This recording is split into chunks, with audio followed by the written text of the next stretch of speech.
Is it okay if I call you Paul? All right, Paul, thank you for being here. There's a pretty big list of things that I want to talk to you about, but this is the first time that you and I have ever talked, so I just wanted to ask you something a little more casual so we can get a little bit more familiar with each other. What do you mean in League? I watched your League videos, and I got to know.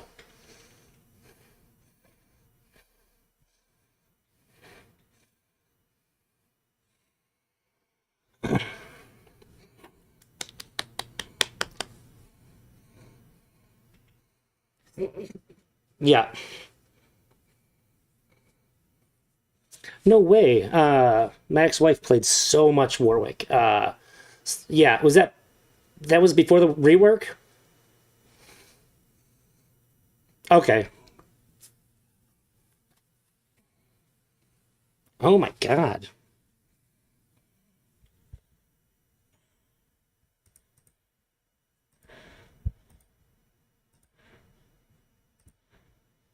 Guy that has like 1.6 million.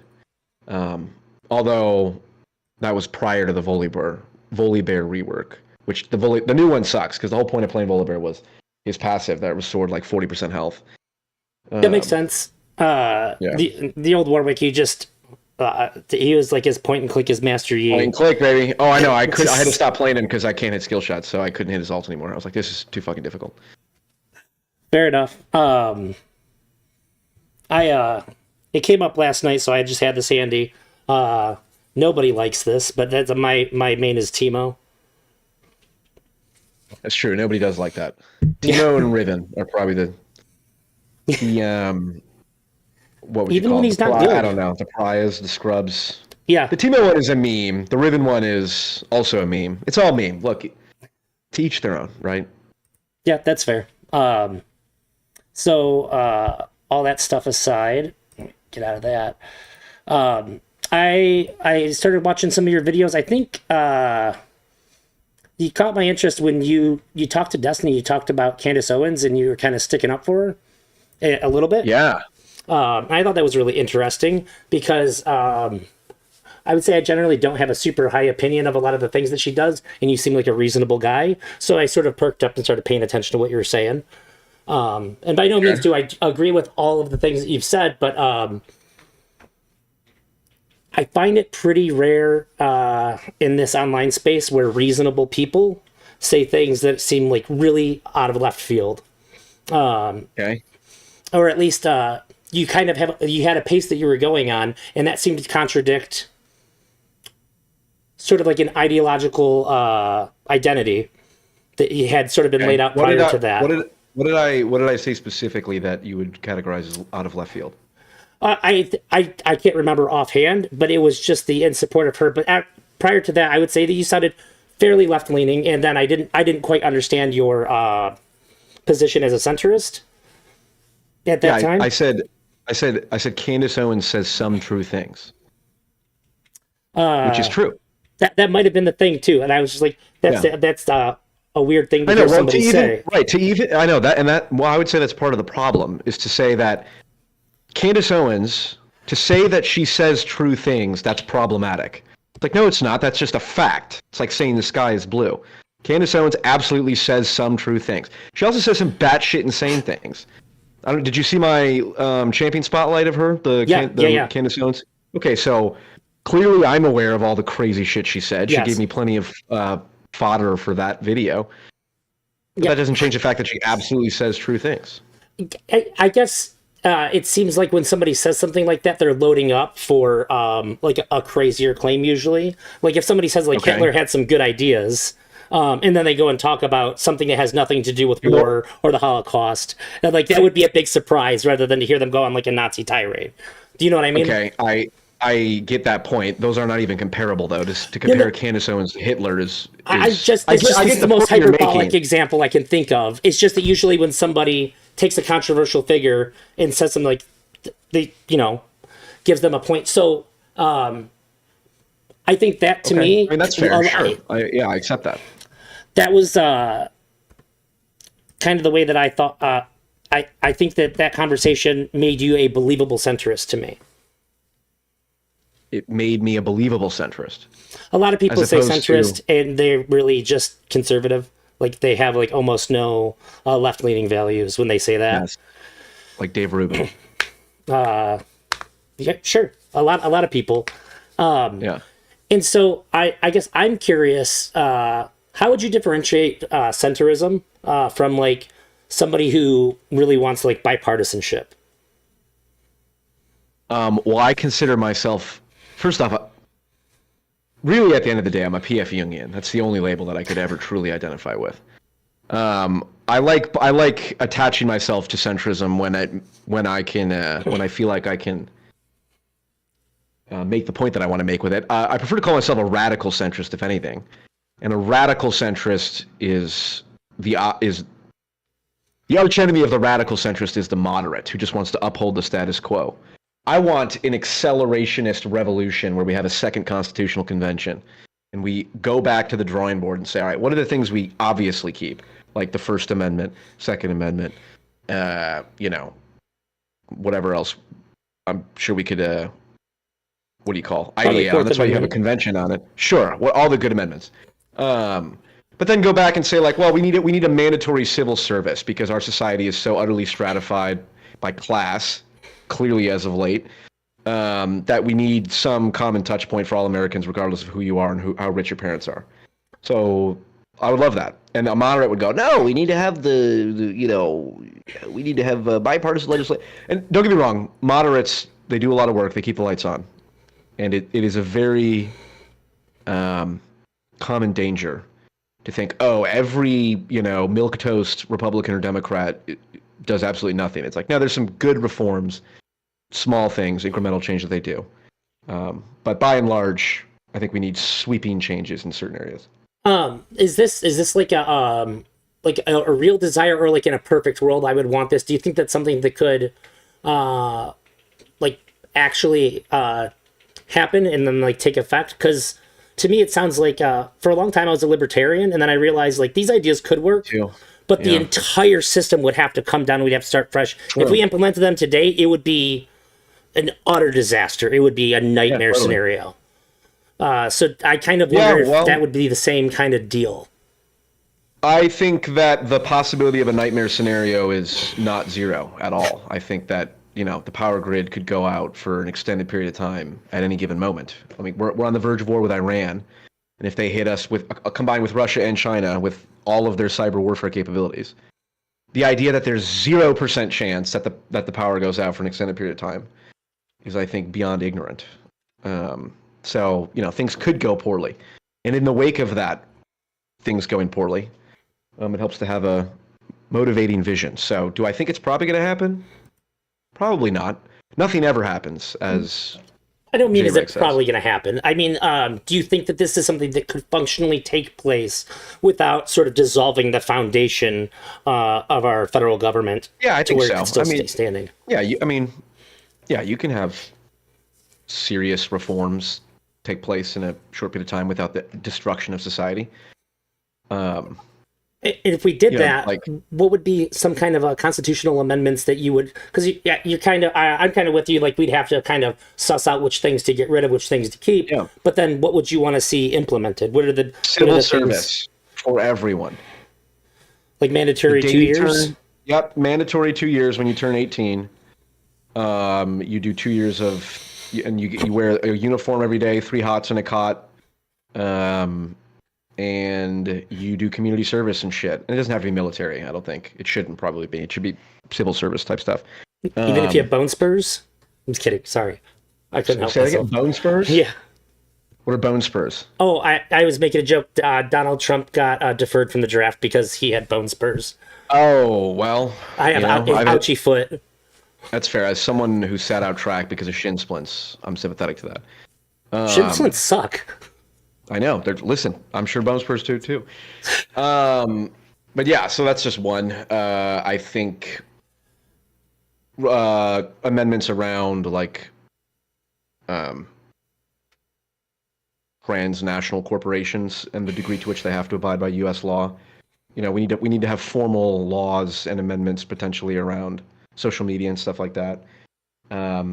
maybe even some stuff about digital currencies to stay ahead of the curve. I don't know. There's all kinds of things that if we got very intelligent people who had differing perspectives to come together and do some consensus building, we could probably create some very sophisticated laws and amendments that, could get implemented.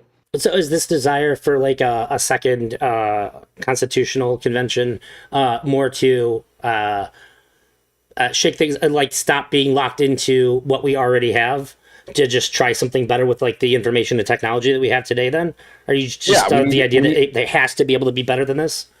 We need to handle the oncoming rapid changes that are going on in society. We don't have to have I'm not revolutionary and like nothing's going to happen if we don't have a revolution. I'm saying this is the worst case scenario. We have to go to second constitutional convention, but we can make incremental progress towards that. I'm fine with that. Oh sure, I really like that. Would a civil service happen without some severe thing? Probably not. But the pessimism in me is saying, well, something terrible probably will happen at some point in my lifetime. My life has been way too easy up until this point, and God would not have me have the first 28 years of my life be tutorial mode if there was not some, significant challenge upcoming. And I suspect, that over the next, at least once in the next 60 years of human history, something that could be described as pretty goddamn terrible will happen on a societal level. Sure. I apologize. Thank you very much, Froggy Style. 10 gifted memberships. I appreciate you, buddy. Nice. Congrats. Thank you. So I actually do want to talk to you about religion too, but I just want to sort of earmark that because you mentioned it.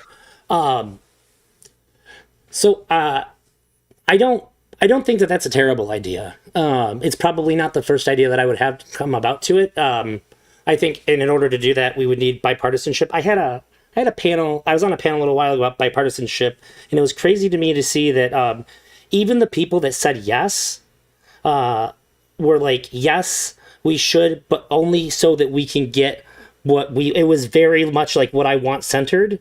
And I was like, I think bipartisanship is good on its face. Like, this is just how things should be. Sure. I can't get everything that I want, no matter what I do, but I could probably get more of what I want if I'm willing to meet you somewhere. And even the people saying like, yes, this is a good thing, but it's all about me and what I want. It kind of dumbfounded me just how far we are from even wanting it. Sure. When I hear the word bipartisanship, I usually think of moderate status quo. That's even though bipartisanship does not inherently mean status quo. Like I support bipartisanship between the populist right and the populist left when it comes to dismantling the military-industrial complex. But usually when I hear bipartisanship, I hear the moderate Democrat and moderate Republicans coming together to maintain the military-industrial complex.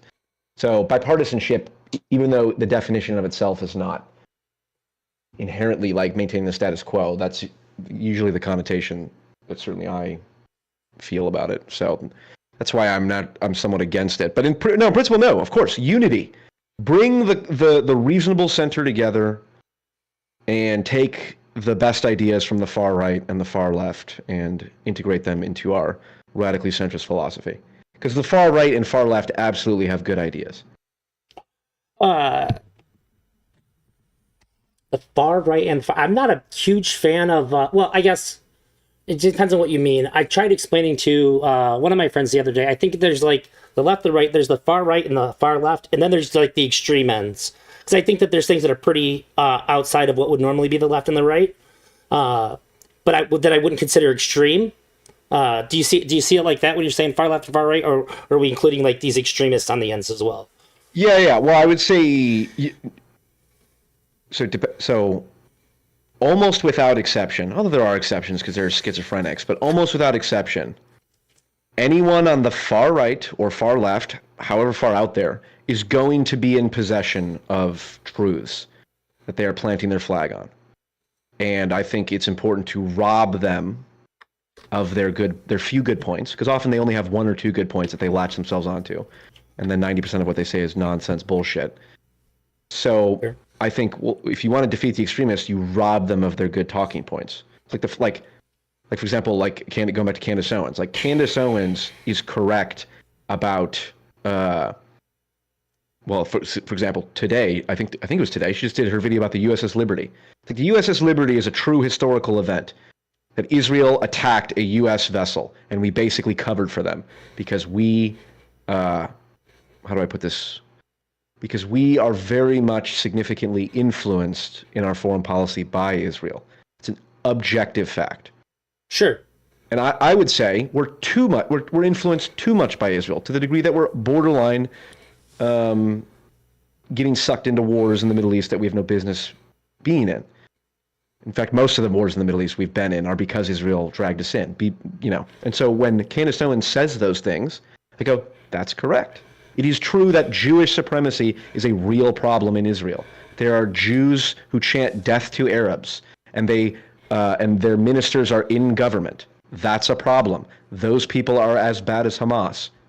True statement. Is all of Israel as bad as Hamas? Of course not. Should Israel be destroyed? No, that's lunacy. And I would say valid criticism of Israel is lessened by the extremists who say, well, we need to destroy Israel because it's a settler colonial project. It's like idiots, morons, and I dare say anti-Semites. None of that changes the fact that Candace Owens and the far right are in possession of some truth. I just have to say, I just went on my first... I went on a stream where I asked somebody to try to explain Israel-Palestine to me. As soon as it happened, I was like, I'm not touching this. I know that I don't know enough about it.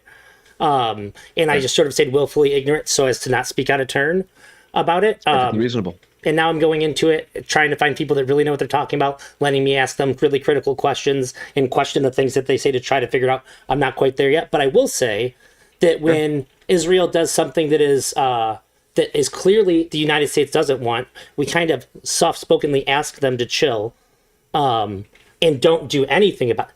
That would say to me that they have an undue amount of political power over us. Which is, I think that's reasonable. Yeah, especially given their size, just seems. I don't understand how that happens, and I'm sure I'll end up learning about it as I go. But that it was very shocking to me. So I'd say that seems like a problem for us at the very least. Yeah, and Candace Owens and the far right would agree with you. And they would say the same thing. Now they would also say additional things like it's a bunch of Frankish cult or Frankist cultic, the Jews are a satanic religion and all that stuff. That's insane and degenerate and backwards. But that doesn't change the fact that the other things they say is true. So sure, and to her credit, so to your credit, she was the first person to ever speak about Diddy that I heard anywhere in media whatsoever. Same. And when I heard it too, not even just because it was her, it sounded so outlandish and extreme that I was like, I don't know, that sounds like a conspiracy theory to me. But she was like pretty on point, and I was like, that's crazy. And honestly, she probably should get some more credit for that than she does, because I haven't heard anybody attribute that to her. And there's definitely a good amount of people that only heard of it at first because of her. Agreed. There you go. Welcome to radical centrism. Candace Owens is sometimes right. Oh my God! It turns out that's true. Same is true on with the left, by the way. The radical left is correct on certain things, like the whole concept of late-stage capitalism is, I would say, a brilliant mimetic critique of our current economic system, where people are. The concept of alienation of labor, it's like there's no better way to describe the circumstances that many people have in the whole work from home environment, where people just sit on their ass and don't do anything often and feel completely disconnected and feel meaningless because of it and don't have an impact in the world. I'm also speaking from experience. That's currently my job, I would say, is a lot of that. So I am certainly projecting, but I would be foolish to think that I'm in a very small minority. There's many people in that circumstance. Sure. I would say that if you don't see late stage capitalism for what it is, you're probably just doing pretty well and have been doing pretty well for a long time and just don't care to look. Yeah. Yep.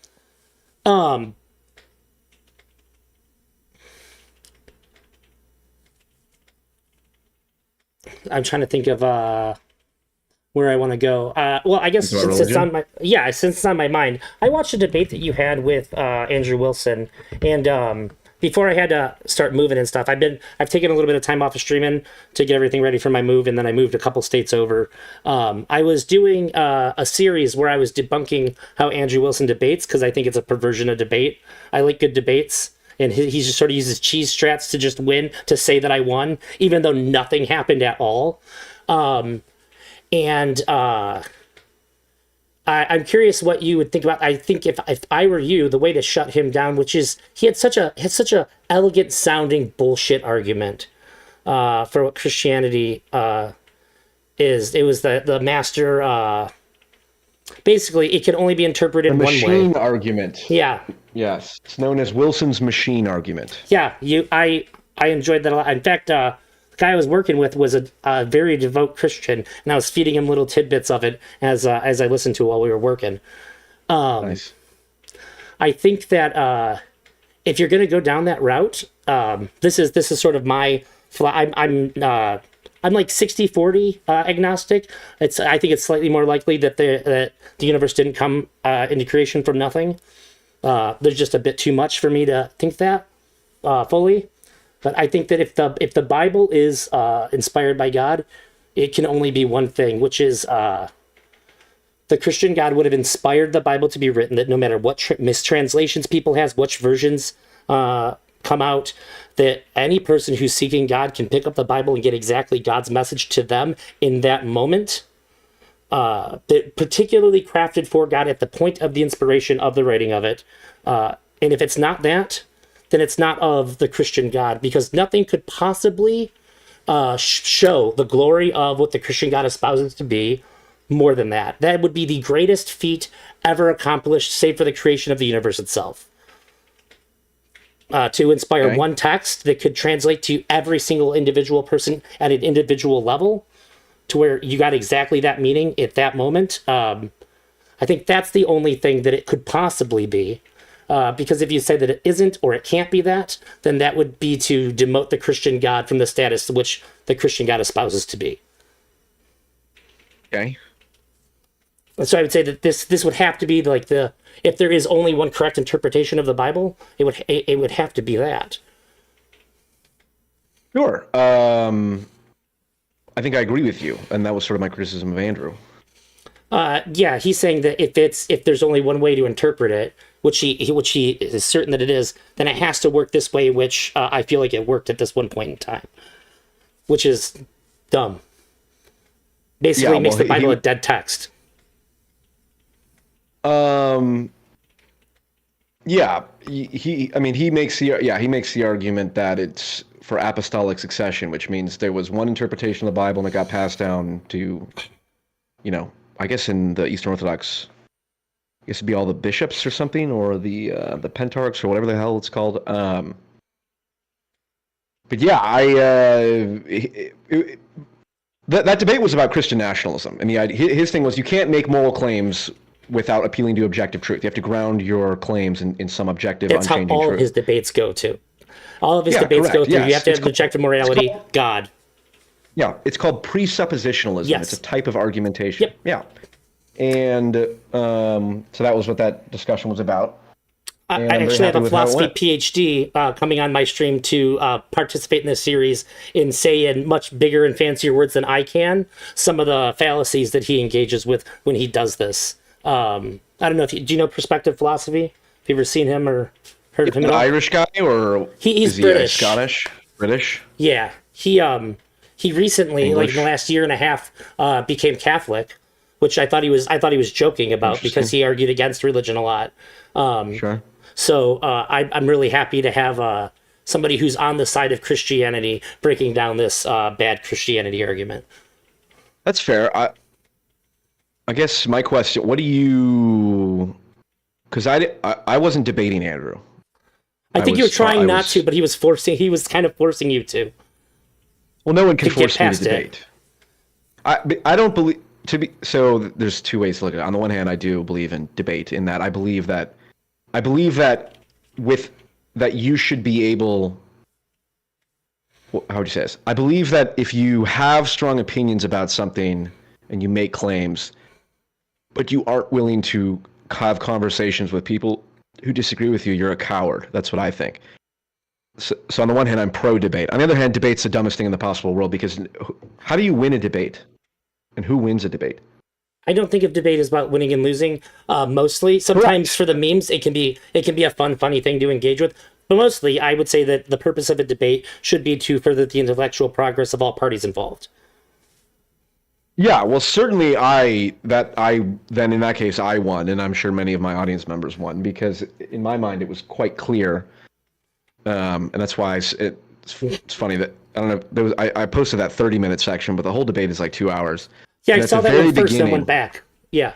Yeah. At the very beginning, I said, Andrew, you made a brilliant because he was debating someone else, and I said, wow, you made a brilliant rhetorical evasion when she tried to press you on the thing that I'm about to press you on. Yeah. And then we debated for 2 hours, and then he said, well, if you want to know, you need to go talk to a theologian. Yes. And I said, there you go. That's another brilliant rhetorical evasion, because that's the key issue is he was not able to answer why Eastern Orthodoxy is, or rather how Eastern Orthodoxy, how he refutes the postmodern criticism that there's an infinite number of interpretations within the Christian paradigm, because there's clearly so many different interpretations within the Christian paradigm. And if he's using that as his objective moral foundation. And Andrew is very intelligent and very capable, and he is very rhetorically gifted. So the fact that I was able to learn what I was hoping to learn from that debate is all I needed out of that. And that was the purpose of that. Yeah, and to be fair, I don't think that when Andrew debates, he either declares himself the winner or he leaves. There's no in between. Like, if there is a winning or losing, you can't win against him. He simply doesn't allow for it. I would say that's the norm in this space. I think Destiny and Vosh, and they all do the same thing, don't they? I've seen Destiny. I think the worst I've seen him do is in a COVID debate. I was like literally screaming at my computer because he was just being wrong on certain points. I think you basically have to be like objectively wrong for somebody to clearly say like this person lost a debate. And like, if the other person shows that you're wrong, measure it. Yeah. It's not like a football game where I can tell you exactly who won because there's literal points on the board. Well, that's why I said I think it's about furthering the intellectual progress of all parties involved, which is why I'm interested in debunking Andrew Wilson's debate style, because it's sort of the opposite of that. Interesting. I'm less concerned about debunking people's debate styles rather than adapting to them. I mean, like, you can't adapt to it. It's a trap. But yeah, you did a good job because he messed up at the end, for sure. That's something that I very rarely see from him. Because him admitting that you'd have to ask a theologian disqualifies his credibility espousing an objective moral framework. If he has an objective moral framework, then he has to be able to answer that. There has to be a correct answer. And if he doesn't have it, then he can't back it. Yeah. Sure. Yeah, that was exactly. I mean, that was what I knew. That was my point from the very beginning. Yeah. But so it doesn't. Well, the way, and in my conversations with Destiny, I specifically, I try not to debate him. I try not to put him in debate mode. I said that to him explicitly. Conversation is a delicate dance, especially with someone as, what's the word? Volatile as Andrew Wilson or Destiny. Yeah. So you need to very carefully snake charm, and yeah, so I just try. I don't ever make it personal. Yeah, I like the conversation that you guys had. I think you did a pretty good job for the most part of keeping a conversation going. And that's why I paused earlier. When you brought up, you said I pretty much go on vibes. I was really disappointed in the way that Destiny took that and ran with that, because I thought you said something pretty important there. You said the thing that applies to almost every person, and but in this space, if you're in a space of intellectual people and you say, I usually just go off of vibes, what they're hearing to attack is, well, look, I'm fucking stupid and I just like how people make me feel. But no, Right. it really is that I can know everything about a candidate or a policy, and a lot of times I'm still gonna vote based on how I feel about it. Totally. And because nobody wants to make that declaration, we can't talk about how to shift people voting on policy or politicians based on how they feel about them. We're always talking about these things as though the thing that is correct, the thing that's going to get you what you want, is what's going to lead people to vote for certain policies or politicians, and it's just not true. We need to focus on how people feel about candidates and engage with that or policies to try to get them to move from a position that maybe we think is bad or even bad for them. And that is a Agreed. non-existent conversation to have in this space, and to basically just like make fun of the idea that you're going off of vibes. It was such a, I think that was Autistic. It's because most of the people in this space act and think in a very autistic manner. Whether or not they've been diagnosed, I don't care. I'm using it adjectively. Right? Autism is very propositional, logic, truth-based truth. Like propositional truth is the only truth. And that's just not how most people operate. Sure. And just so you know, I don't know. Oh, I guess you're not recording this. I fully stand for still using the word retarded as pejorative towards people that aren't mentally handicapped that are acting fucking retarded. And I've died on this hill several times. People only get fake mad about it anyways. Fuck them. Yeah. That's fair. For somebody who's actually, because Destiny does real political action, he goes out and organizes canvassing events and all that. Mm-hmm. I think it was such a, you provided him with that truth that nobody else is willing to speak publicly. And it gave him an opportunity to actually engage with it, which I don't think where he's at, it's his position and how he's growing, he could just bring that up on his own without suffering the same kinds of things that we just talked about people looking at him funny, about people thinking that he's being stupid. So he really blew this opportunity to talk about a really fundamental part of our political process that, like I said, it's just nobody wants to touch it. And I almost felt like when you said that you go off of vibes, and maybe I'm just adding a little more to it and not intending to. I thought you were trying to make the point that this is how people are when you said that. You weren't just saying you're saying like, and like I go off vibes and like, doesn't everybody really? Like, you're going to tell me that how you feel about somebody? Like, if Donald Trump put out like 4 bills in a row that were really good towards what you wanted, met a lot of ends for you, are you still going to dislike him? Are you going to start to move towards, like, these are the kinds of things that can kind of test this vibe check that people have. And I think that for the most part, people are still going to dislike him, and they're going to be suspicious of the good things that he did. Yeah. Did you see my reaction to our conversation? My reaction to Destiny's conversation? Where you had like the nerve ending and stuff? Yeah. Diagram? Yeah. Yeah, that's objectively literally how the brain works. Like, that is, I said, if you reduce my entire worldview to one image, it's that image of the cortical wiring from your limbic system to your cortex. Now, it's thick red going up, thin wires going down. That was pretty autistic. I wanted when I seen that you responded, I was hoping that you were going to take more of an approach like I had just said, and sort of put it into like more like human terms. I thought it was really funny that you did it that way. Yeah, exactly. It's a performative contradiction in a sense, which is, or I shouldn't.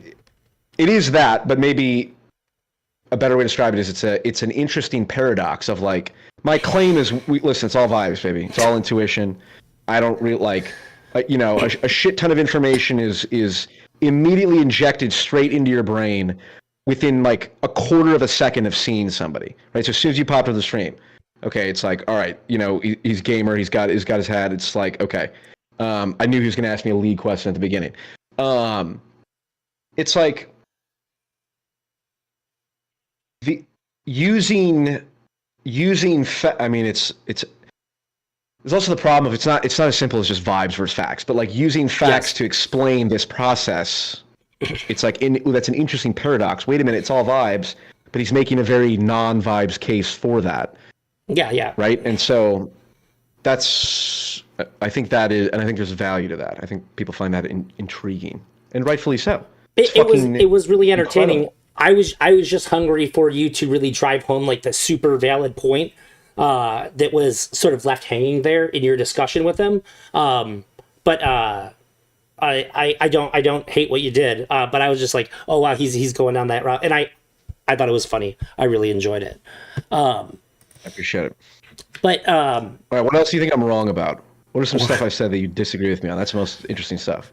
Well, actually, I wouldn't mind trying to. If you have stuff prepared, don't let me derail you. But if you do want to go down the disagreement route, I'm happy to.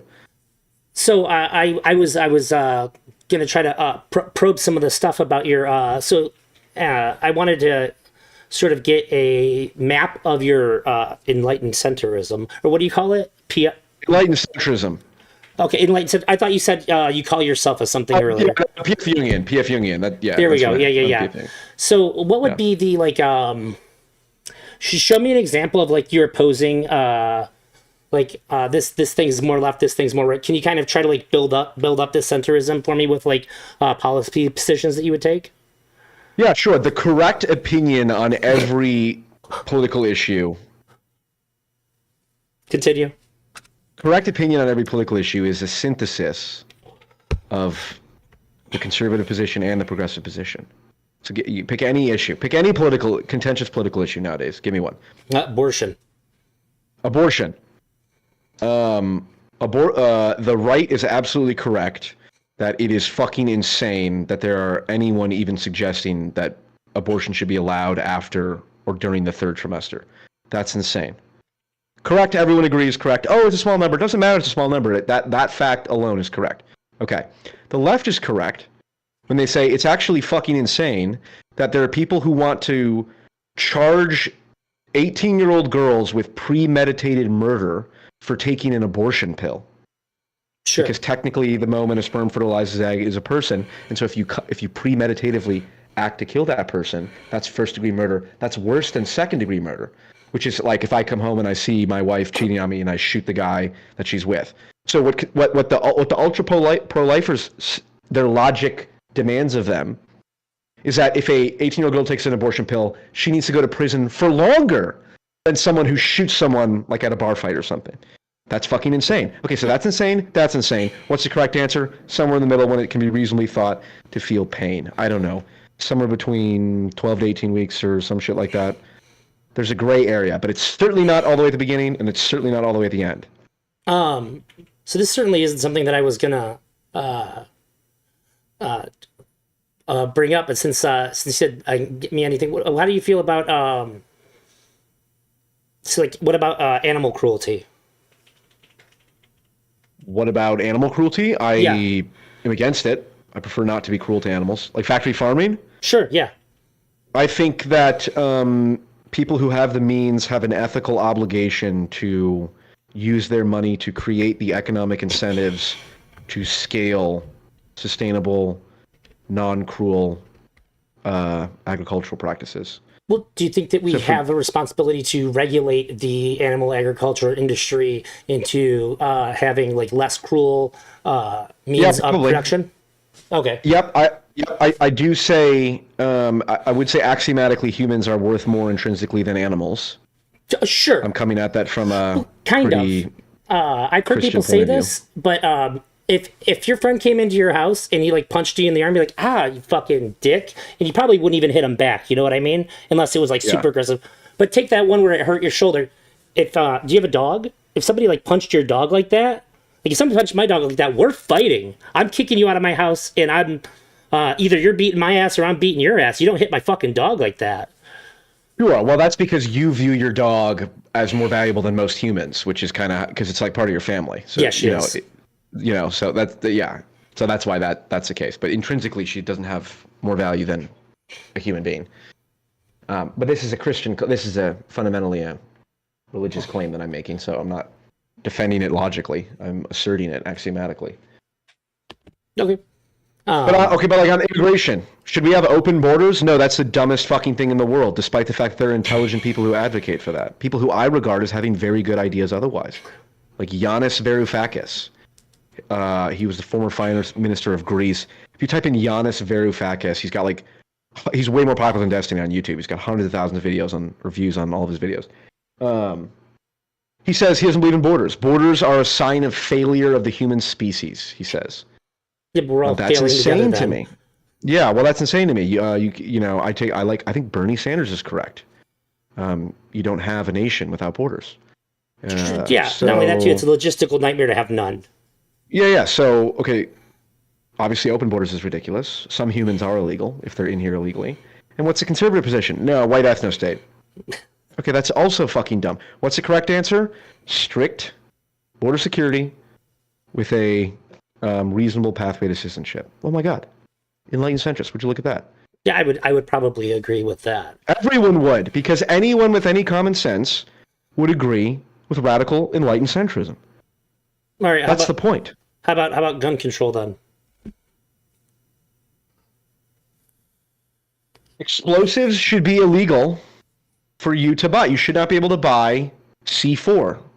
Or George Soros should not be able to own a nuclear bomb. Well, let's dial it down a bit to where like the conversation usually happens at, right?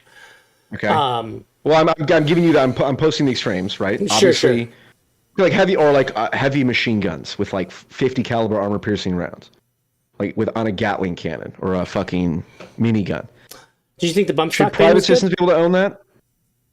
So this is the gray area. The gray area is assault rifles, right? It's like pistols. If anyone wants to make pistols illegal, fuck off. Go back to Canada, you cowards.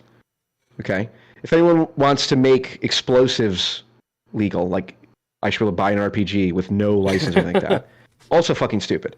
There is a gray area in between, and we have to have that ongoing dialogue. Yeah, so I'd be curious what the enlightened centrist position on an assault rifle with a bump stock would be. I don't know enough about the bump stock. So the usual my general opinion is mass shootings happen with handguns all the time. The Virginia Tech massacre was done with handguns. So the idea that AR-15s or assault rifles with bump stocks are like a serious threat to society is just not borne out by the data. So in that regard, I would probably be like, probably not, but I could be convinced otherwise because it's a gray area and there's no absolute answer, but it is. I can tell you in between where the answer is. Sure. Between pistols and between heavy machine guns. Gotcha. But I can tell you exactly where it is. Same with abortion. I can tell you it's after the moment the sperm fertilizes an egg, and it's before it's right to come out of the mother. So would you say that the weakness in enlightened centerism is that we can get up to a point of a slew of solutions, but when it comes down to picking one, that's where the struggle kind of exists? Yeah, well, it's because it's literally impossible. This is why the First Amendment this is why free speech is important. Yeah. It's like enlightened centrism is the idea of like, all right, we know it's not the extreme right, we know it's not the extreme left. It's somewhere right around here, although it takes into account the right wing and it takes into account the left wing. And then we have to decide, okay, let's talk about it and then fucking vote on it. And whoever can make the best case, we go with that. Sure, I guess, and I'm not trying to like get you or anything here. No, please do. How does like an enlightened centrist then determine who is making the best points? Like, what's your criteria? Like, what are you looking for? So yeah, so like if you were like, so let's say, Paul, we're gonna we've got it narrowed down to this, but we're having a really tough time deciding.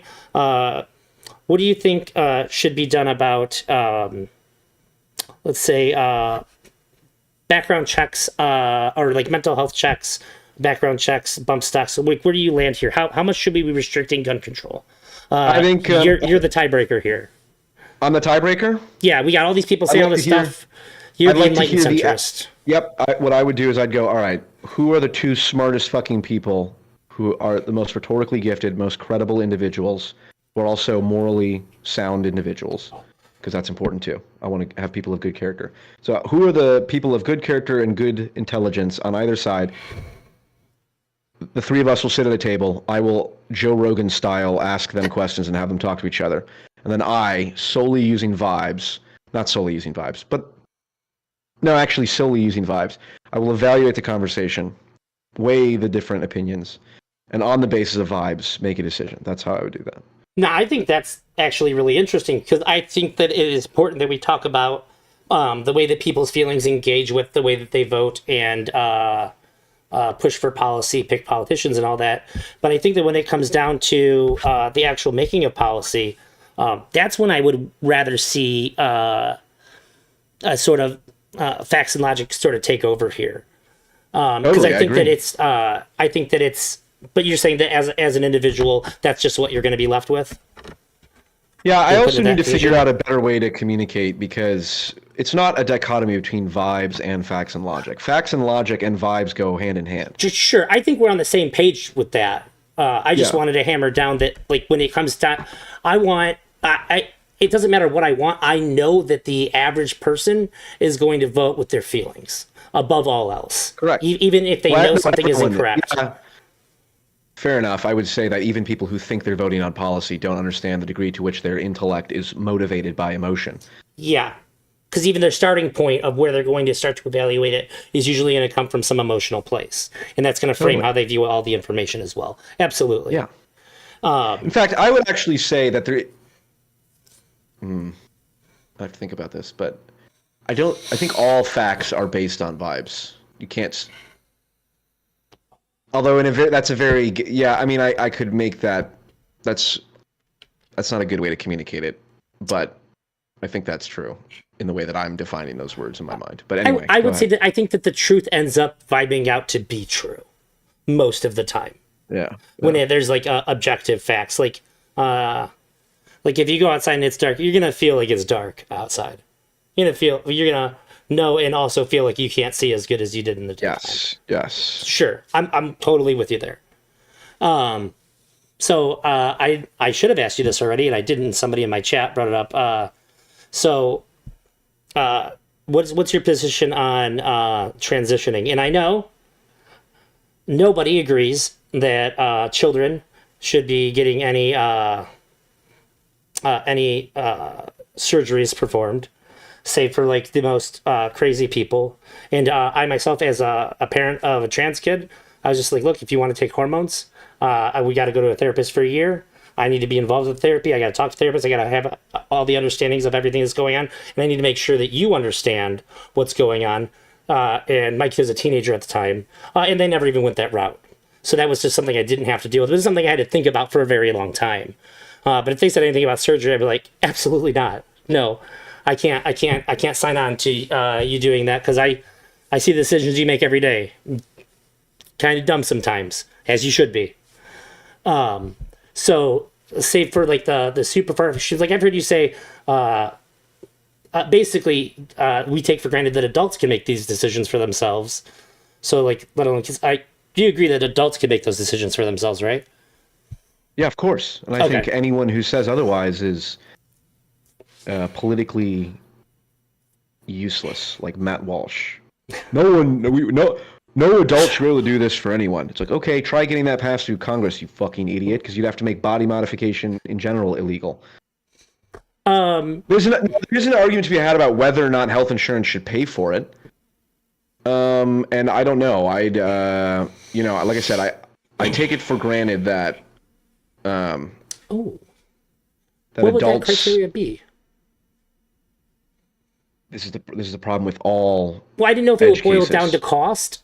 Like you said, I don't know if insurance should cover it. Should it be like, will the medical costs of them not transitioning outweigh the cost of them transitioning, and they should just make it based on their bottom line, or is it a more moral question? It's like, yeah. Well, I would say it's a principal question. It's like, well, let's say transgender surgery for adults. Okay, why would we provide transgender surgery for adults? Because we have evidence to suggest that performing this surgery will increase their mental health, right, and reduce the risk of suicide, so on and so forth. We could just even use a more general medical term, say it improves the quality of life, which is justification Okay. for other surgeries as Okay. well. okay, why then should we not offer, let's say, incels who hate their bodies because they have weak chins? Why don't we give them jawline surgery? I don't know if there is sufficient data to suggest that it would improve their quality of life. What if there was? Which, by the way, I don't think it's. I bet. Actually, I don't know. I should look this up. I would bet that if post cosmetic surgery results are tracked, personal mental health, personal quality of life prior to a given cosmetic surgery, nose job. If you really want to drive this home, what you would go with is then should we allow any guy who wants it a penis enlargement surgery? Yeah, well, because I mean, you talk about improved quality of life. I bet you throw an extra 3 inches on a guy, he's gonna be a lot more chill and happy. I don't think penis enlargement. I don't think that's an actual real thing. I don't think it's ever actually worked. But like but it is. There is. There's several inches that are still in your body. One of them is they just they cut this thing that holds it back, and then the whole thing comes out of the body. That does work. Yeah. So theoretically, there's like 2 or 3 inches on average guy's body of penis that's still inside your body. If somebody's like, "Hey, that's crazy." What's that called? I'm gonna have to bookmark that for later for other personal. I don't remember what the surgery is called. I heard a porn star talk about it one time. That's fair, but regardless of whatever it is, my point is, I bet that you could show demonstrable improvement of mental health after cosmetic surgery, and it's like. ContraPoints, she's the one that brought this example up.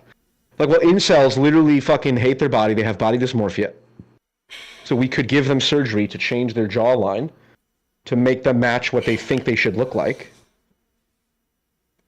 Why should we not pay for that, but pay for the gender surgery? I don't know if I would be that dead set against it. Other than paying for like cosmetic surgery. Other than in certain circumstances, because I think maybe the idea with the incels is that there are other options. There are other avenues they can do to improve their outlook on their own physicality. Whereas I think with the trans person, I think that without them. At least to themselves being passable is probably going to not provide like the same kind of thing. Like, yeah, like if you want a stronger jawline, there's exercises you can do to improve your jawline. Sure, mewing is a thing. Yeah. Yeah. Well, why can't it's like, but that only takes you so far. Like you could just tell a transgender person, well, just dress like a woman and wear makeup or something. Well, that's why I said passing to them. I do think that and I'm just trying to be like totally good faith here. I think that there's things that most incels can do that just sort of like convince themselves that they can't, that would lead to like all the body stuff that they would rather have. And like, don't get me wrong, like I'm like the fattest I've ever been, but I used to exercise and I know what I could look like then. And my life would be a lot better. I think that it would probably be bad for me to just get surgery to do it.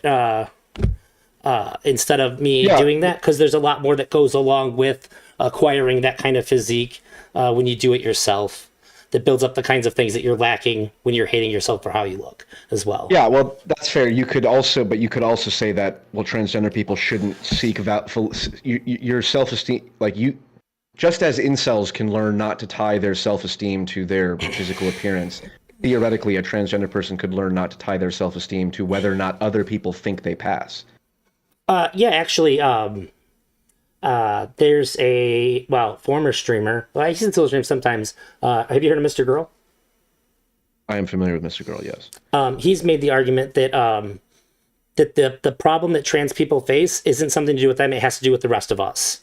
It's because of the way that we treat them.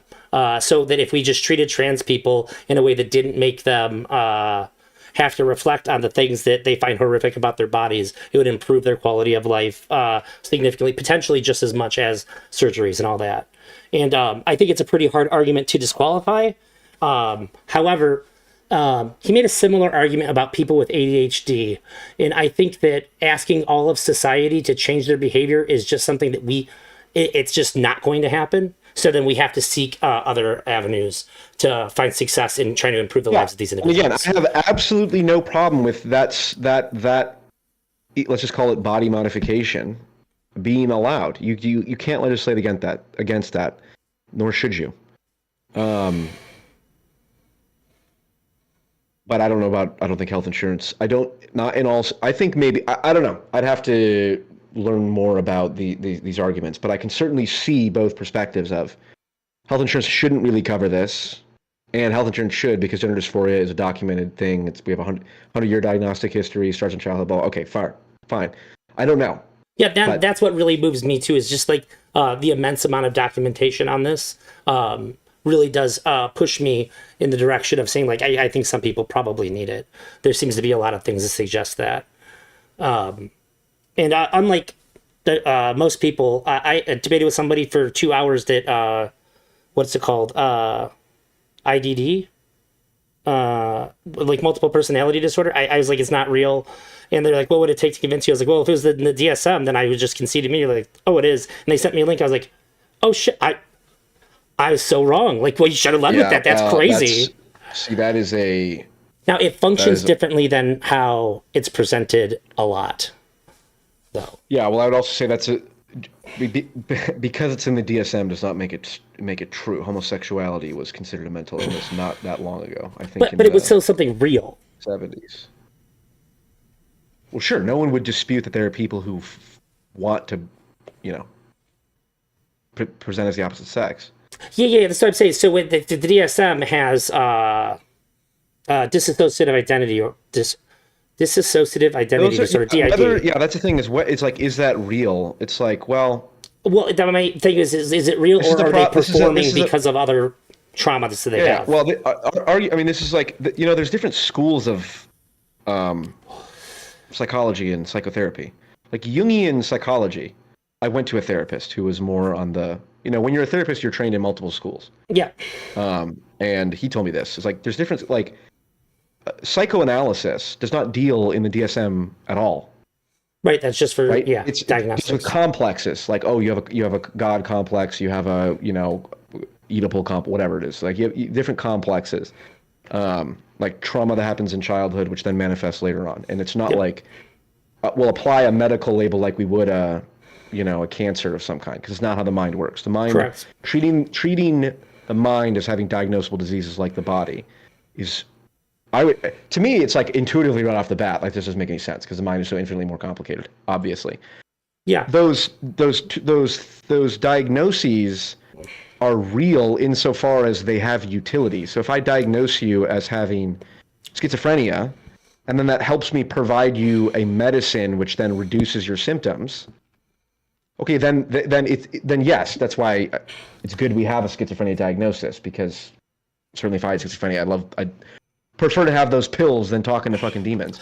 I would probably say that the diagnoses are as real as we have a confirmed treatment that treats people with this diagnosis. That to me would make it bring it significantly more to the tangible reality. But then you have the problem of like hysteria in the whatever it was, 1800 and early 1900s, where like women were diagnosed with hysteria. I think it was. Yeah, wasn't that just them like putting up with a bunch of shit and then being a bitch one time because they couldn't handle it anymore, justifiably so, and then they're like, well, we prescribed them medicine and then they calmed them down, so it must have been real. It's like, well, it's not that simple, but sure. You were saying. Is there another topic? When it's 9 o'clock, I can go for 15 more minutes or so. Okay. Let's see. As long as it's interesting and juicy. Something controversial. Something controversial? Something controversial or personal. Yeah, well, those are the interesting to me. Sure. What's I feel like your channel has a bit of an identity crisis. What are you trying to go for? Your vibes are accurate. I'm having a bit of an identity crisis. Yeah, do you wanna talk about that?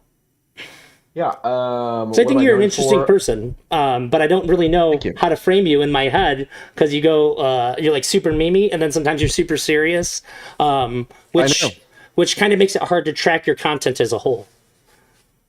Right. Well, that's what makes me interesting. If you could track me easily, I wouldn't be so interesting, and that would be to my detriment. So thank you for reaffirming my bipolar approach.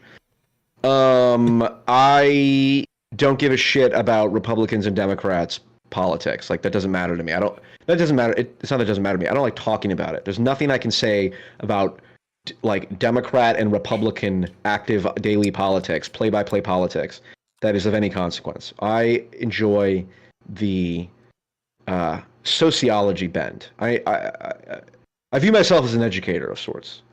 The most rewarding videos I make are those that are taking complex topics and breaking them down in ways that people find digestible and understandable. And that is much more rewarding to me. I learn in the process. So the arc, I said I was going on an applied sociology arc. So I'm leaning more into philosophy, sociology type stuff related to memes, memetics, archetypes, stuff like that. Yeah, you've been picking up on that more lately.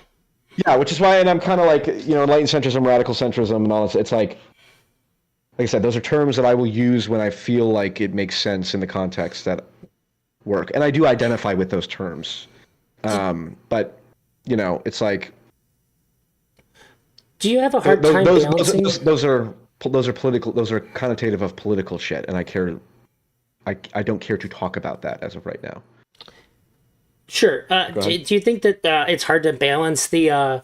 because just sort of by the nature of, like, when you're talking about memetics, you can get pretty memey about it too.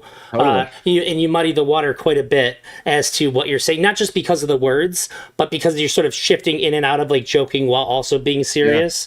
Yeah. Like, I'm a super big fan of, like, stand-up comedy and just comedy in general. So, like, I feel like I do a pretty good job of tracking.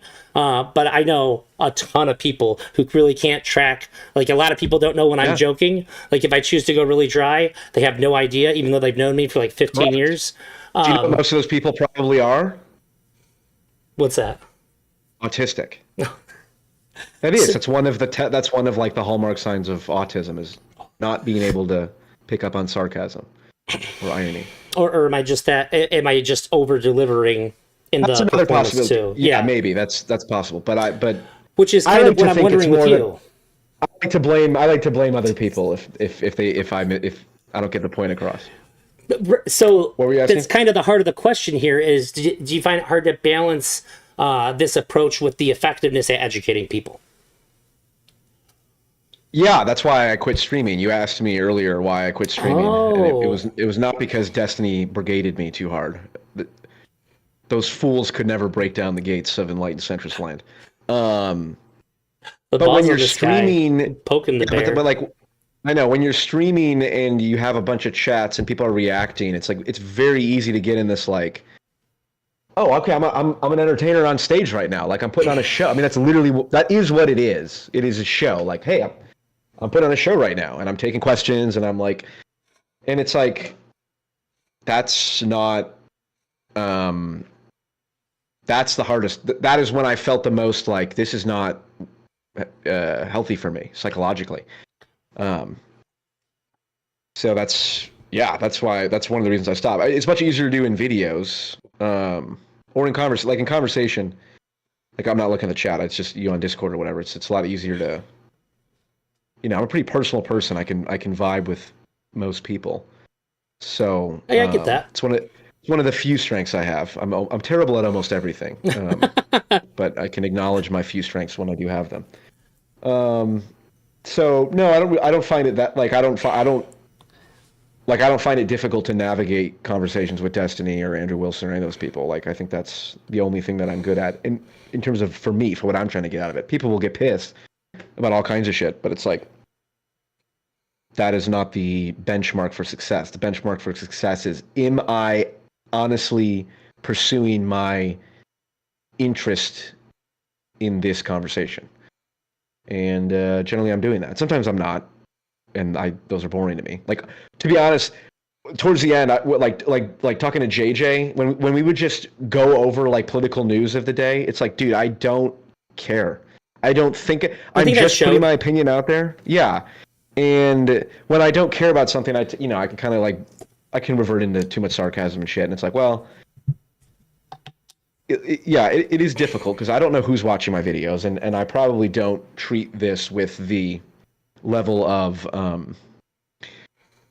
I probably don't recognize the level of responsibility that I do have because most of my time is sitting in my apartment, just like everyone watching me. I do the same thing that everyone else does when they're watching. I sit in my apartment, and I'm on my computer. Like, I don't feel like I'm making a significant impact. I do get emails from people and I talk to people, and I do know that. I was going to ask you that. Yeah. That's very, good. But that's at a very intellectual, cognitive level. It's not at the vibes level, right? I need to ingrain it and embody it at the vibes level, which is partly why, I need to find more avenues to do things, to leverage what I'm doing online and in more productive, real life ways, quote unquote. But yeah, the fundamental goal is taking complex stuff and breaking it down in ways that are digestible. That usually through humor. I would say, humor helps, certainly. I mean, like John Oliver or Jon Stewart are archetypal examples of this. I'd say comedians in general. Jon Stewart's the first person to get me engaged in politics at all. So yeah, I agree. Yeah, totally. So yeah, humor is a very useful vector because humor is naturally aligned with the truth. So if you're going to be genuinely funny, you have to also be on the side of truth most of the time. But yeah, number one, it's educating people on complex topics, and number two, it's talking about controversial issues. Like I love going head first into whatever the most controversial issue is. For a long time, that's why I talked about the transgender issue. Because I'm like, okay, here is the number one culture war fault line of society issue. People cannot seem to make their minds up about this shit. So I'm going to talk about this because it's concerning. Now I'm like, the writing's on the wall. England, I think, just banned puberty blockers across the board, like today or yesterday. And so the writing's been on the wall. I said my piece about this. The current thing that I'm most concerned about. I got a $5 super chat for you. Okay, hit me. Froggy Style, same guy who donated the subs earlier, said, I wish PF would stream more. His vibes resonate, but mental health comes first, so good for that. So he's applauding you for picking yourself over his own gratification. Who said that? Who said that super chat? Froggy Style. I have a really good audience. Froggy who? Froggy Style. Froggy Style? Yeah. Thank you, Froggy Style. I appreciate it. Froggy Style is the main supporter of this stream. Nice. Nobody cares how the performing monkey ever feels. They just want the performing monkey to perform. So thank you, Froggy Style, for caring, and thank you for supporting this media stream. You got a genuine smile out of him, Froggy. Good job. Yeah. But what I was saying, the other issue that I care about now is the Israel-Palestine. I think that's the most divisive issue right now. I think that will be the most divisive issue over the next few years. It's been really hard for me to avoid it, so I'm trying. So yeah, put out some stuff. Help me learn, because or if once you got it, and once you think you got it all figured out, I would love to have a conversation where I can prod and ask these questions. I have been working on a video for some time that consolidates my thoughts. I'll send you this one right now, though. And we can talk about it later. Yeah. But called Radical Judaism is abhorrent as radical Islam, which is an objectively true statement, by the way. Sure, radical Christianity is not great either. True, correct. Yes, all three. You don't want to get them Abrahamics going too far. But the YouTube thumb title is only so long, and I'm specifically talking about what's going on in the Middle East. Okay, cool. And also, I'm no stranger to controversy. People know me as the biggest Mr. Girl supporter, and I tend to explain the things that sound really crazy. Mr. Girl supporter? Yeah, I tend to explain the things that people think sound really crazy, and sort of get across the really meaningful things that he's trying to talk about a lot.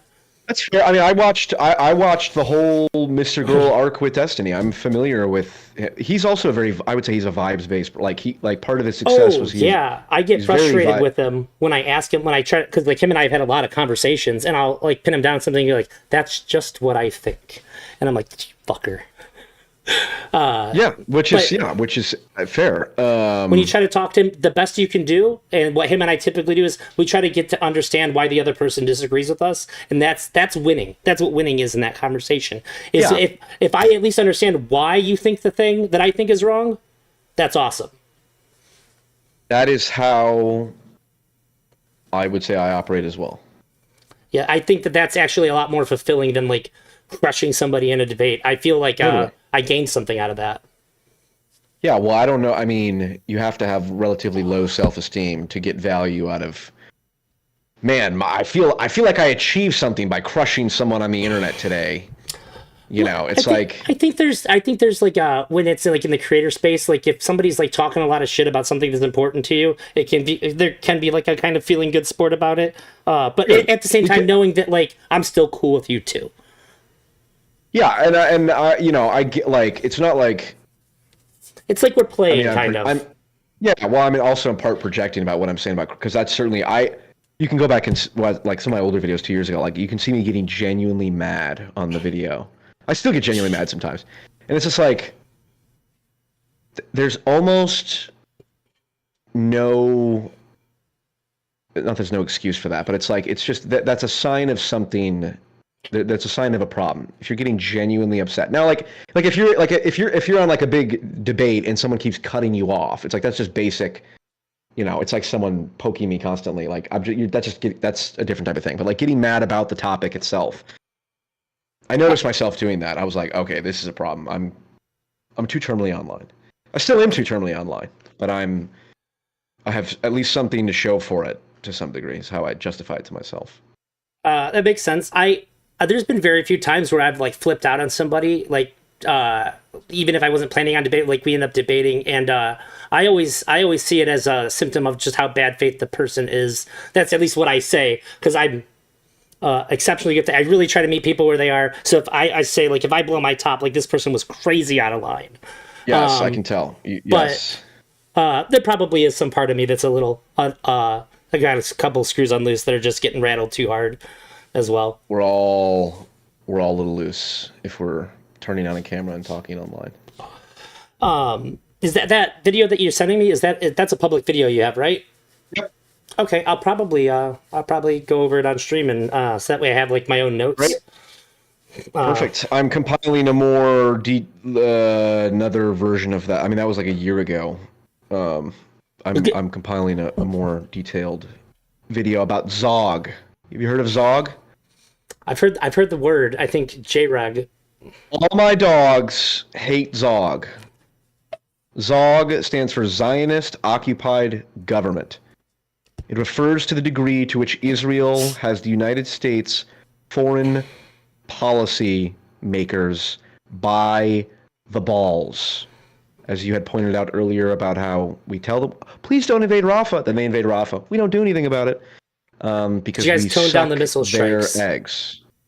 Yeah, right. Only use the 500-pound bombs, not the 2,000-pound bombs. I feel like that's got to be not controversial to say that like that there's something amiss there. You'd think. But at the very least, if you think that that's appropriate, then it seems weird that how powerful is the United States then at least? Like something has to give. A question has to arise. Yeah, it's almost like it is the Zionists who occupy our government rather than the other way around. And the word Zionist, it's such a fucking terrible word because like Zionist, I mean, first off, Zionist, the meaning of a word is how people perceive it. That's QAnon changed the word a lot over the last decade, I'd say. Yeah, so it's really I only use it because that's the term that's out there. It's like the word woke. It's mainstream now. Yeah, it is. So I don't even call myself anti-Zionist because if someone's anti-Zionist, 9 times out of 10 they're just anti-Semitic. I don't know. It's not even that simple. But if they just want to destroy the state of Israel, and you say, well, that's anti-Semitic, it's like, well, not. I mean, yes, certainly all the anti-Semites would love that, but like. It's sort of like. Sorry. When it's said in this space, I feel like it's a dog whistle. Maybe not if somebody outside the space would say that. Dog whistle's not a real. I don't believe in dog whistles. I mean, no. I do believe in dog whistles. I think what you're saying is you don't think that as much as people get accused of like dog whistling happens a lot less than people think that it does, but it still clearly happens. I think people conflate hatred of Israel with anti-Semitism. Often, even though I do think in principle it actually is pretty separable. You know, it's like Of course. back in World War II, we talked about killing Krauts.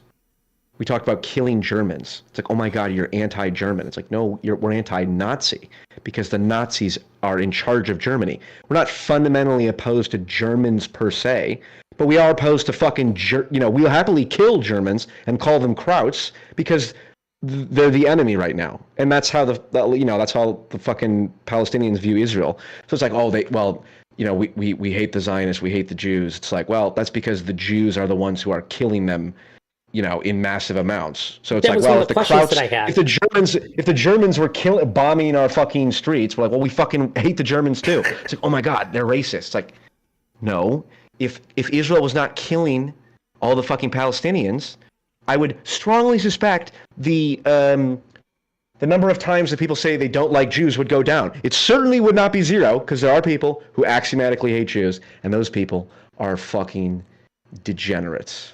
Yeah, that was one of the first questions I had when I was going over the Israel-Palestine stuff. When do people just say that any criticism lodged against Israel is anti-Semitic? Then sometimes some people see it that way. Yeah, basically, that's how it seems. Which seems pretty stupid to me. It's a very effective rhetorical shield against any and all criticism. It's the same one that the left does about calling people racist. It's the exact same playbook. We're victims, and you're a racist if you disagree with us. I feel like that one's losing its steam a little bit.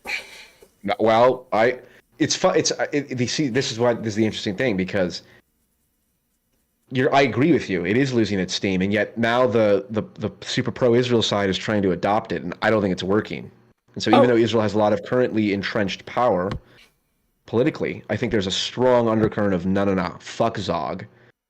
I love Thomas Massey, who's not doesn't have an APAC handler. It's like there's a lot of people of that opinion. I think it's going to only grow the more that shit goes south in Gaza and that area. I know you got to go, but I want to test you on something. We chat. I'm good for around 15, 20 minutes. I'm enjoying this conversation. So I think the one person who shot me down really hard with this was actually Mr. Girl. It had a pretty good explanation against it, but I still stand by this. I think that when somebody gets accused of being racist, they're like, I'm not racist. My best friend is black. It's really easy to meme on them. But what they're actually doing is conveying, like, I don't care what color somebody's skin is. Like, my best friend is literally black. If they're saying that, if they're not saying that I cannot possibly be racist because they're saying, like, I love this person and he's black. It would never even enter my mind to treat him any different because of this. But when somebody...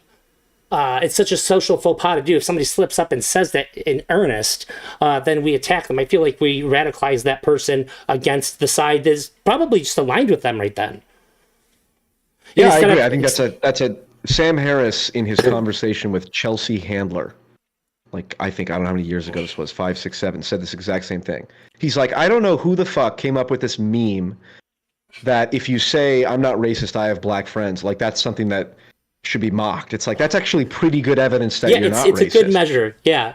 If you're like, I'm not racist, it's like, okay, name friends of yours that are black. Like, oh, I don't have any. Like, well, that doesn't make you racist, but it certainly doesn't help your case that you're not. It's just a rhetorical trap. It's like, well, if you have no black friends, you never talk to any black people, like, what do you know? But if you have black friends, you're just a meme now. So it's like, you're damned if you do, you're damned if you don't. It really leads me to think that we need to have a different word of expressing, like, hey, you're participating, like you're perpetuating like harmful stereotypes with what you're doing. That doesn't have the same connotation as calling somebody racist, but we want that.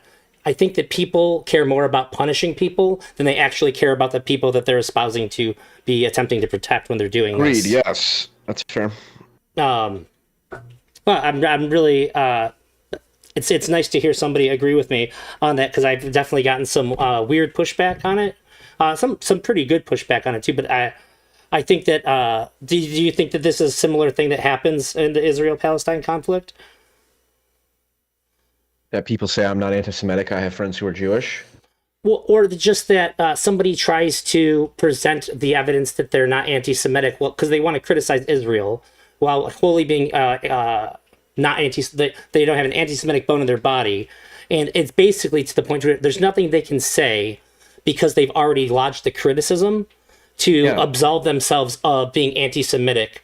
Because just happens to be Jews that I'm criticizing. And then you're already on your back foot, and you're not able to make the criticism that you want to make. That's why I happily lean into things. Like at the very beginning, you said, "Well, but Paul, you said Candace Owens says true things." It's sort of like saying Hitler says true things. Hitler did say true things, like smoking is bad for you.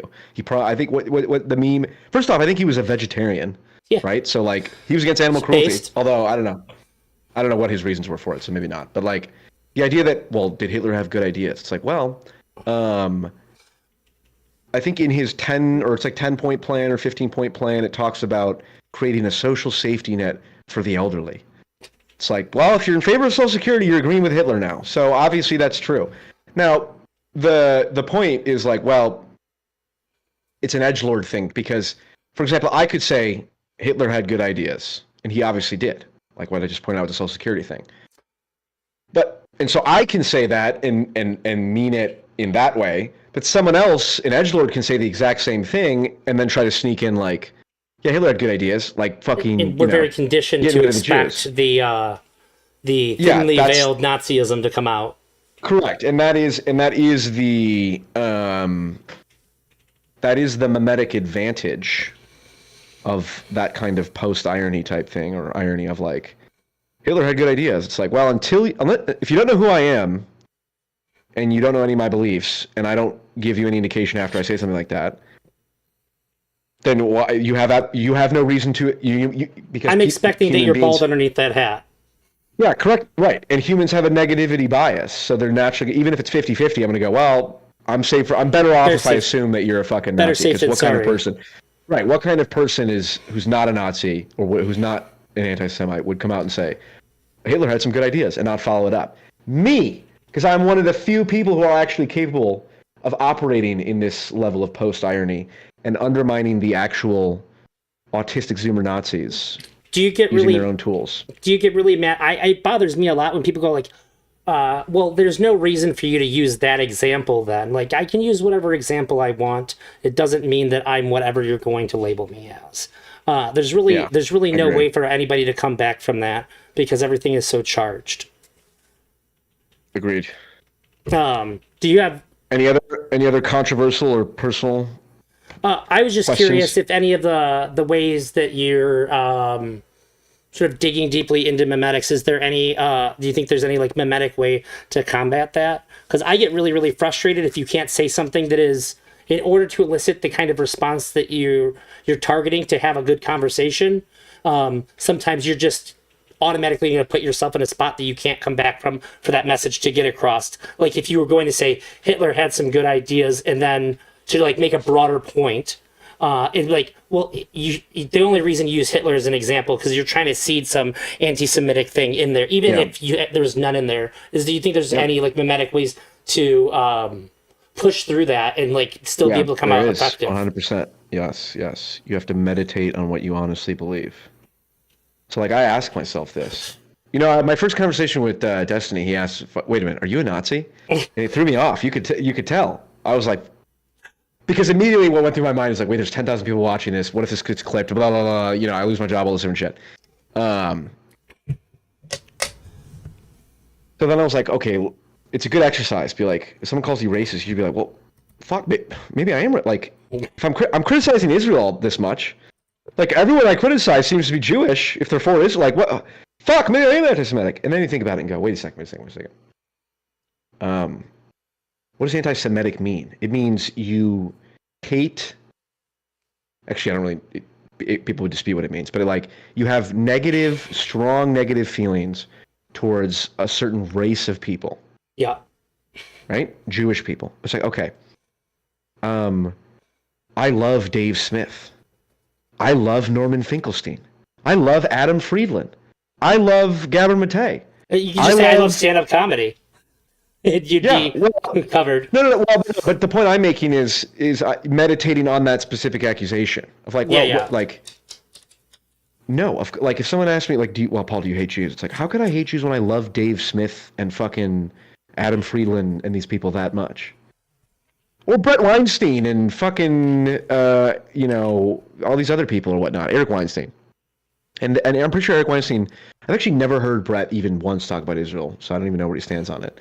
Eric's fairly pro-Israel, I think, but like this, it's like it's so nonsense. I know what I believe, and so if you're, but it's a meditative exercise. Like I have to think about that. Like, Yeah, but then Paul, how do if you someone says, rhetorically reflect that if you want to, you say use nobody certain loves language? Jews. You say nobody loves Jews more than I do. Paul, do you fucking hate Jews? No, in fact, I would say nobody loves Jews more than I do. Also, maybe there might be some insight to be gleaned from that too. I have, from personal experience, I don't know if the Nazi thing was as genuine as you think. I've noticed that Destiny kind of he'll throw something out that it seems really innocuous to check people. Like I was arguing with him, and he told this analogy about somebody who gets ostracized from the group, and then nobody wants to talk to them or likes them. And he used my real name, which was not public yet, as the person who that had happened to. So it sort of felt like a state, like, careful. So sometimes when I see things like that, yeah. So when I see things like that, I kind of wonder if it's careful, because in that moment, although it's really easy to play it off organically and all, they go, okay, I just want to make sure. You sort of get this moment where you said, like, there's a lot of people watching me right now. If this sticks and it goes on like this could be really bad for me. This could actually, like, some psychopath could try to fuck up my life.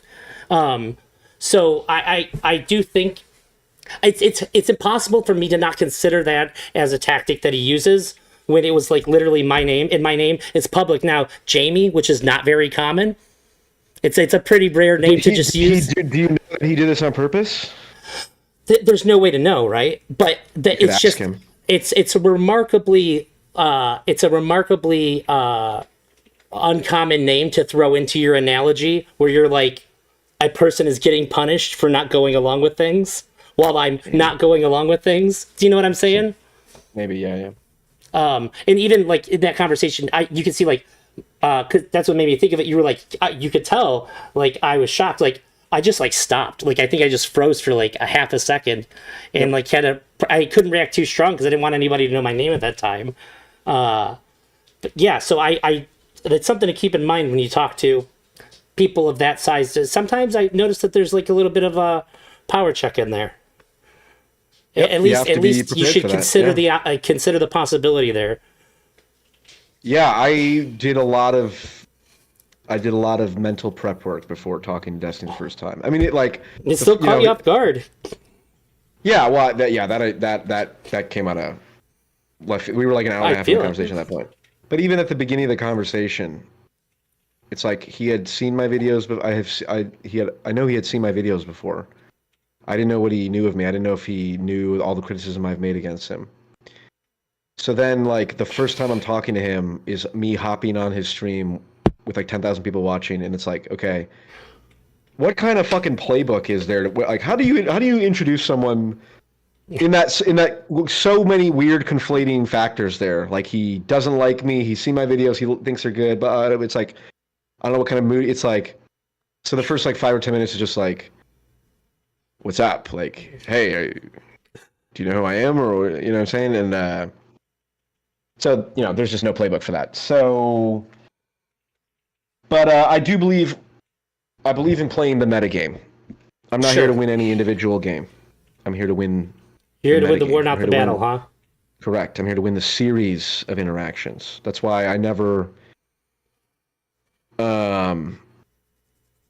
I wouldn't talk to Destiny if I only. Well, I don't know. It's hard to say, but like, there'd be no point in talking to Destiny if I could only talk to him one time. It's like, okay, well, the first time, that's not true. Wouldn't be no point. But like, it's an iterative thing. You build up trust with people. You can go, okay, we talked about this. I know where you stand on this. Let me further clarify on that. And that is, dialogue is essential to understanding. So. Yeah, I tend to think so. I think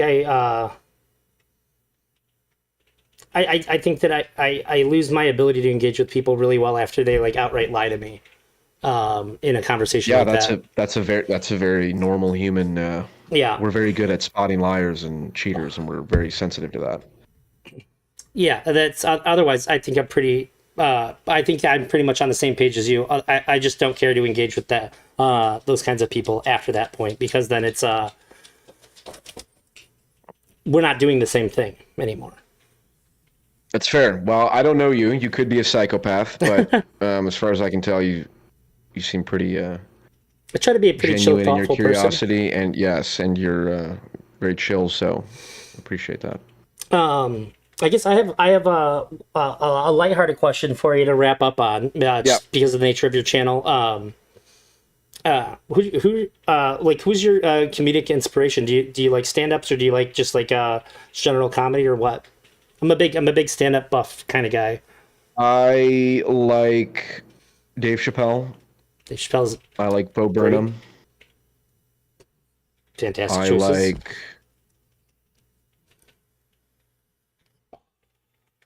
Hilbert's okay. Joe Rogan's the worst stand-up of all time, probably. Oh, that's pretty harsh. Shane Gillis is probably. Yeah, I know Joe Rogan's not the worst of all time, but he's bad. He sucks. Shane Gillis might be the number one right now. He's definitely the Gillis best rising comedian for sure. Yeah, I think he's the comedian of my generation, our generation. How old are you? 36. I'm 28. We're roughly the same generation. I'm technically I'm Gen Z because I have no memory of 9/11. I would say Nick Mullen could be up there if he put out more stuff. I've seen a stand-up special, Year of the Dragon, came out this year, and it was the best one of the year. Mullen? Yeah. He's like the co-host of the Adam Friedland show. Oh, yeah, that guy. His special, I've watched it like 10 times. It still gets me every single time. It is the best one of the year, hands down. Unbelievably good. The Year of the Dragon? All right, Yeah. I'll add that to watch later. Every single joke is good. I also like Jimmy Carr. Oh, Jimmy Carr is he's the best thing we have to fill the hole that Carlin left. I feel like they're both very much of the same vein, even though they have different styles. Jimmy Carr is just very quick one-liners. George Carlin is. I think it's the intent in writing. They're both extremely clever with their words, which builds into like the whole broader set. Yeah, that's fair. I've only seen a few George Carlin clips. Oh, that's a shame. Which I know it's very everybody gives him flowers, but that's just what I grew up on. Yeah, George Carlin liberals. Those are all the George Carlin liberals are now Trump voters. Oh, like. Not me. No Louis though. Louis C.K. Yeah. Did you see his last one, Live at the Dolby? He had a lot of material on Christianity. It was phenomenal. I I'm open to stand up a lot. I'm not like anti. I don't want to watch this guy or something like that, but he just doesn't come to mind as one of the top ones, at least for me. But could be just a selection thing. It's an interesting take. But yeah. I want to say it was really, really nice to meet you and engage with you. You're a very easy guy to talk to, as you gave yourself props for earlier. Yeah, and I also look forward to watching the video you send me. I'm going to continue doing my sort of tour of getting people to educate me on Israel, Palestine. I'll wait till after your new video comes out, but I'll hit you up for that if you're interested in helping me get a better understanding of this thing, because I don't know what to believe, so I just have to ask people and figure it out on my own. I think it's the best way I can do. I mean, that's how I learn, is just watching people debate. Like, why would I ever waste my time reading the Twitter files when I could just have Destiny do it for me and then have him debate the people who wrote it? See, I can't. And suss all of the problems out. That's like the number one way to learn.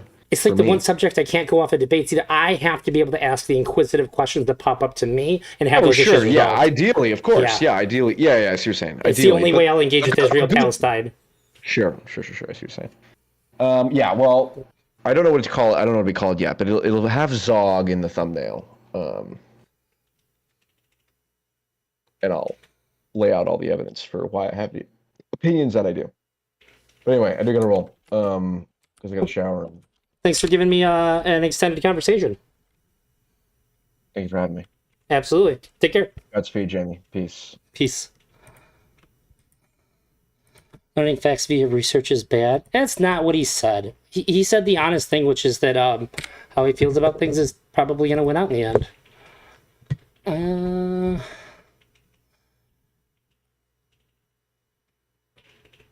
When would saying he had some good ideas be appropriate? Serious question. When?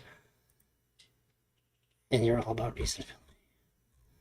To the Hitler thing, that's kind of like your questioning that is kind of the thing that I was talking about, Manta. Sorry, I missed a lot of chat, so I was trying to be present during the conversation.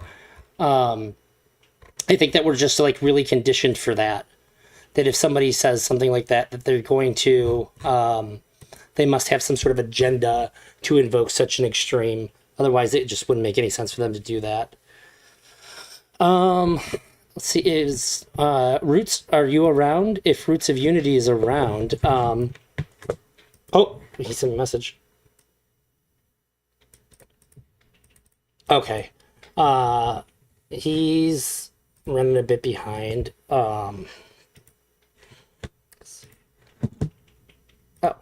Accept his friend request. I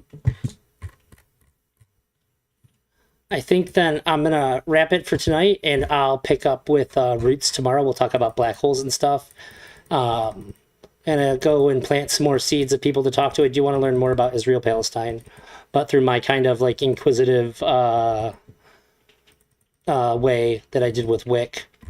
But I think it should be for the next few nights at the very least. I'll be on every night. If you like the conversation, hopefully you give the stream a like. If you haven't already, hopefully you sub to the channel. Massive shout out again to Froggy Style for the super chat and the gifted subs. I appreciate it so much. Oh, hey, Emery. Oh, and also I'm gonna try to figure out a way to reach out to Turkey Tom. And I also saw that Queeman put out a video that seems to be a critique of Turkey Tom's video. Might watch that in the near future, and we'll also be finishing the Terrence McKenna documentary very soon too.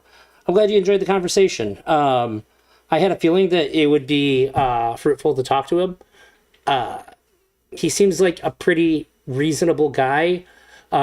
He's a big fan of Jordan Peterson, so like it makes sense to me why he doesn't like super hammer down on a position, but rather wants to walk up to where like how you can get it. Did the MTG stream ever happen? No, my internet was super duper bad, but I can do that too. In fact, tomorrow night, the first thing that I will do is I will review Foundations because it is an insane set. And I guess I'll just sort of take it from a different perspective and just talk about how much of an impact or how much not of an impact it's had on Standard. Because I did tell you I was going to do that, and I still do want to do that. Now that my internet's super duper good. In streaming, the internet is like the last thing to worry about when it comes to streaming. I can pick that up too. I'll put that in my notes for tomorrow night. So maybe it'll be like Magic and talking to Roots. I'll have to set that up with him because I do want to talk to him about black holes. Queeman is a Mr. Girl ally.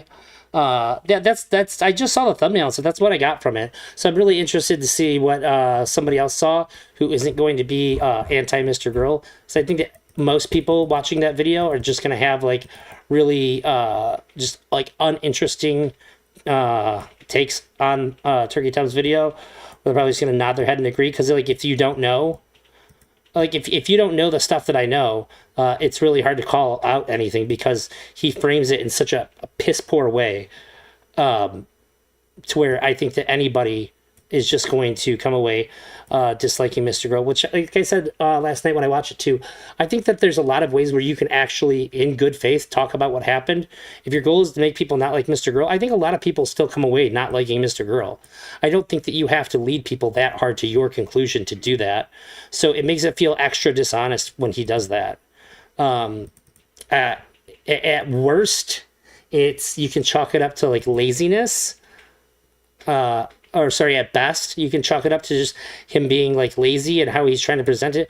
But at worst, it's he's gone overboard in trying to convince people to have the same opinion and view of Mr. Grill by deliberately being bad faith in leaving out certain context and framing things in a very specific way in order to get that desired reaction. And you know what? Also, Saxon, tomorrow, if in between me doing the magic set review and talking to Roots of Unity, if you want to come on and talk for an hour, I'll have you on for an hour. But I'm gonna wrap for tonight. I have a phone interview at 11 in the morning tomorrow, and I have some stuff I still have to do tonight, so it gives me an easy out to make sure that I get all that stuff done without passing out. So I guess I'm just gonna run with that. But I appreciate you being here. And again, shout out to Froggy Style. I super appreciate your continued support.